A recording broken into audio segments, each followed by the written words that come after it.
Bom, e o ministro do Supremo Tribunal Federal, Cássio Nunes Marques, votou contra o pedido realizado pelo ex-presidente Jair Bolsonaro para afastar Alexandre de Moraes da relatoria dos inquéritos em que o ex-presidente eventualmente será processado. Nós vimos aí que desde a semana passada os ministros começaram a inserir os votos. Eu estou aqui na página do Supremo Tribunal Federal, é uma página de ambiente público em que qualquer pessoa pode estar consultando. Inclusive vou deixar o link aqui na descrição. E aí vale uma observação muito interessante, como há diversos procedimentos que são de fatos públicos, né? Que as pessoas podem ter conhecimento. Aqui nós tivemos já os votos dos ministros Edson Fachin, Flávio Dino, Gilmar Mendes, Cristiano Zanin, Dias Toffoli, Carmen Lúcia e o ministro Luiz Fux. O prazo para o julgamento da sessão virtual se encerra hoje. E o ministro Nunes Marques inseriu o voto dele negando aquilo que foi pedido pela defesa do ex-presidente Jair Bolsonaro. E aí, por que eu trago esse assunto? Porque é de uma alta relevância, principalmente nesse cenário de polarização em que se discute a atividade judicial partindo de um lado, ou partindo de uma premissa de espectro político. A esquerda vota com a esquerda, a direita vota com a direita. Não é possível, e se tratando da atividade realizada pelo Poder Judiciário, em que se adotem decisões com base em opiniões políticas, porque o magistrado precisa julgar com base naquilo que está no processo e, claro, em partes também, conforme a Constituição estabelece, fundado na sua livre convicção. Mas veja só, o ministro Nunes Marques, conforme a gente vê aqui no voto dele que está aberto aqui na tela, como é que você pode ter acesso? Você entra nesse ambiente online virtual e público do Supremo Tribunal Federal, você vai lá no voto do ministro a partir do acesso ao link que eu vou deixar aqui na descrição. Tendo acesso ao voto do ministro, você vai ver aqui, ó, o voto dele na íntegra. É bem curtinho, são 6 páginas, você pode estar acessando e está lendo, mas ele rejeita aquilo que foi arguído. Esse trechinho aqui do final é muito interessante. Veja só, escreve o ministro Nunes Marques. Sob essa perspectiva, não vislumbro caracterizado na espécie o interesse jurídico a justificar o acolhimento da presente arguição, na medida em que, conforme bem apontou o relator, a simples alegação de que o ministro Alexandre de Moraes, aqui ele faz uma citação do voto do ministro Luiz Roberto Barroso, que é o atual presidente do Supremo Tribunal Federal, dizendo: a simples alegação de que o ministro Alexandre de Moraes seria vítima dos delitos em apuração não conduz ao automático impedimento de sua excelência para a relatoria da causa, até mesmo porque os crimes de abolição violenta do Estado Democrático de Direito e tentativa de golpe de Estado têm como sujeito passivo toda a coletividade e não uma vítima individualizada. E aí escreve o ministro: antes exposto, acompanho o voto proferido pelo relator, presidente, e não conheço do presente agravo regimental. O que aconteceu? A defesa do ex-presidente Jair Bolsonaro já havia pedido que fosse declarado o impedimento do ministro Alexandre de Moraes para o julgamento dessas ações. O ministro-presidente, Luiz Roberto Barroso, rejeitou.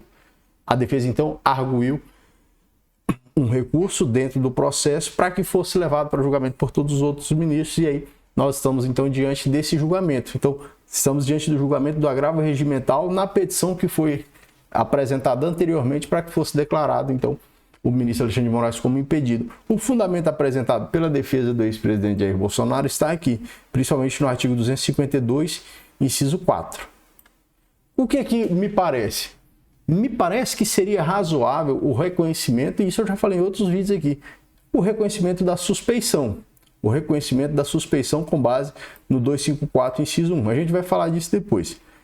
Então fica aí comigo que eu vou te apresentar o meu ponto de vista a respeito desse caso, para você aí que fica me acusando de esquerda, de direita, de centro, de isento. Eu vou te mostrar um ponto de vista razoável que eu já falei aqui outras vezes no canal. Então fica comigo aí.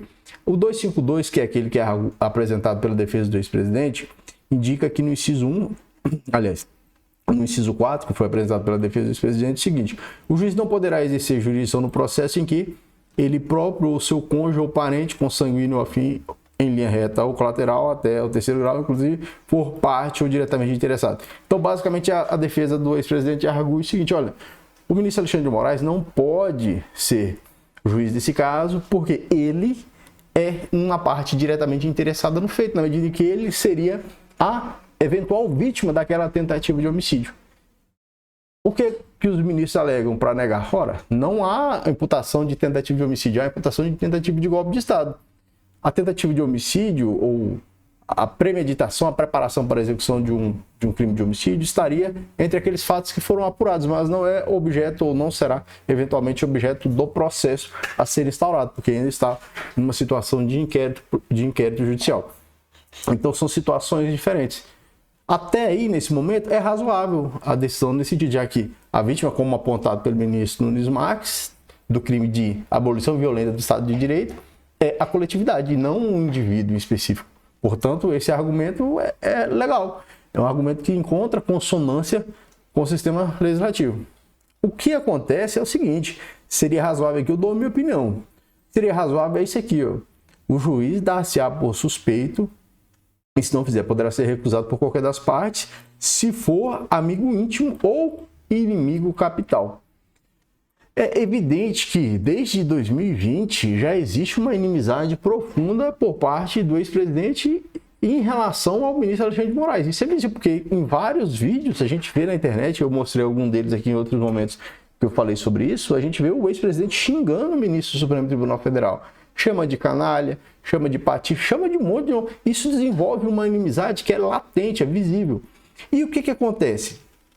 O Código de Processo Penal estipula que é o seguinte: o próprio indivíduo que seria, em tese, beneficiado pela suspeição não poderia dar causa a ela. Só que o que acontece?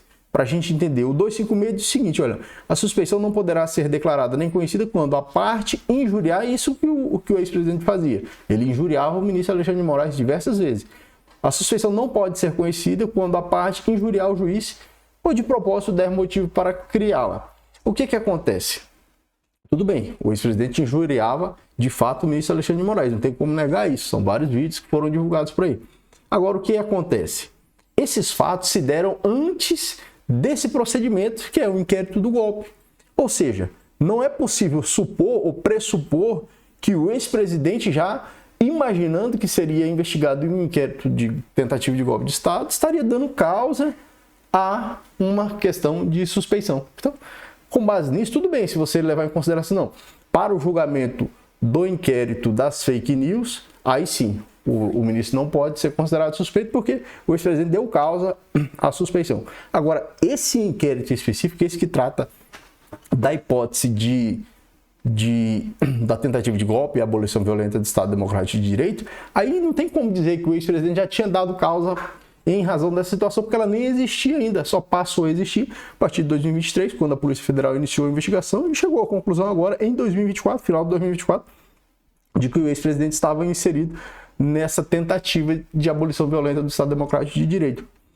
Essa é a minha opinião. E por que eu penso dessa forma? Vejam só, o processo penal, independentemente das pessoas que estejam sendo processadas, acusadas e que eventualmente vierem a ser julgadas, deve observar o devido processo legal, contraditório, ampla defesa, e ser conferida à parte como um indivíduo, porque quem está sendo julgado, quem vai ser julgado é um indivíduo. É o senhor ex-presidente da República, é um indivíduo, assim como os demais envolvidos. São pessoas e, para essas pessoas, independentemente do tipo de infração penal que elas tenham cometido, ainda vale o sistema jurídico como todo, ainda vale o Código de Processo Penal, portanto elas têm direito ao devido processo, e o processo não basta ser correto, ele tem que parecer correto. É mais do que ser correto. O processo tem que parecer correto. E principalmente o processo penal. Então qualquer coisa que possa conferir um tipo de mácula, que possa gerar um tipo de debate a respeito da lisura de um processo penal, é importante que seja sanada. Para quê? Para que um processo seja íntegro e a respeito dele não haja nenhum tipo de discussão a respeito de sua mácula ou da inexistência de uma lisura devida dentro de um processo legal. Essa é a minha opinião, espero que você tenha acompanhado até aqui, deixe seu like, se inscreva no canal e compartilhe esse vídeo com outras pessoas. Valeu, forte abraço e até o próximo vídeo.